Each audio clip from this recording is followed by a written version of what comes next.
I like to keep a miter saw in my shop for cross-cutting wood because it requires very little setup. I can cross-cut any length of wood that I wouldn't dream of cutting on a table saw, and it's very intuitive to use. Unfortunately, this saw is so intuitive to use that you can forget how dangerous it really is.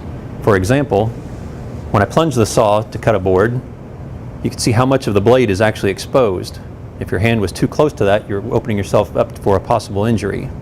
That's why manufacturers mark their miter saws with what they call no-hand zones. One on the left, one on the right. You should never have your hand anywhere between them when you're cutting a piece of wood. Like with any power saw, be sure to unplug this miter saw before changing blades.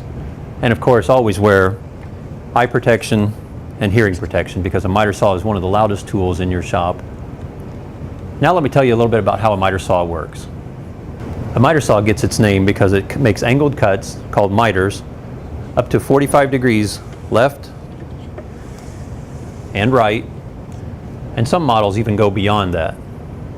When you talk about a compound miter saw, it means a saw that will make these miter cuts, but it will also, the head will tilt to make a bevel cut up to 45 degrees, and again, some models go a little beyond that.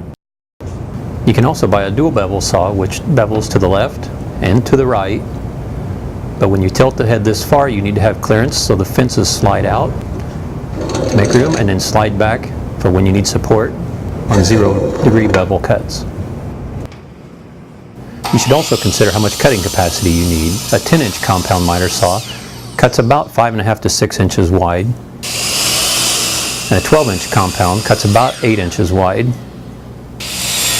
And a sliding miter saw is cut in the neighborhood of 11.5 to 12.5 inches wide. Regardless of whether you have a sliding miter saw or a compound miter saw, the technique for cutting is the same. First, mark your board, slide it up tightly against the fence. If it's longer than your table, then you need to support it with either the wing extension on your saw or an outfeed support stand. Now some saws will have lasers that will help you to line this up. This saw does not, so what we're going to do is line up the teeth right on the waist side of the mark, just short of the line, and then we're going to make our cut.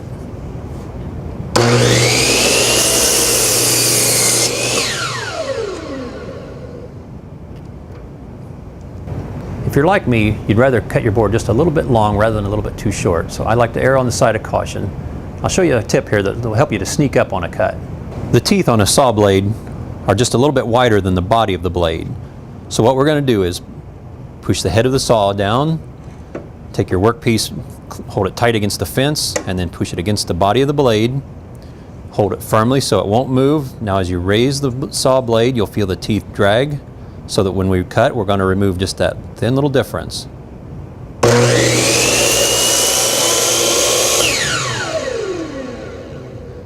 And if that's not enough, you can just repeat it and do the same thing again.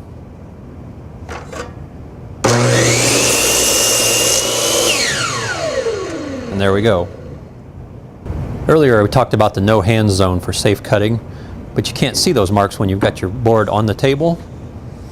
So what my dad always told me was to hold the board against the fence and then wrap a finger or two around the end of the fence or around the end of the table to help keep my hand clear of the blade. I've got this miter saw set up to cut crown molding lying flat on the table. The miter angle is 31.62 and the bevel angle is 33.9. But it's not very intuitive, and sometimes it's hard to hit those angles precisely. Here's a simpler way to do it. I like to set the bevel angle at 0, set my miter at 45, and then cut the crown in the position as it would appear on the wall. Cutting crown molding like this is easy, and it requires a simple jig, and you can find out more about the technique in Wood Magazine or at woodmagazine.com.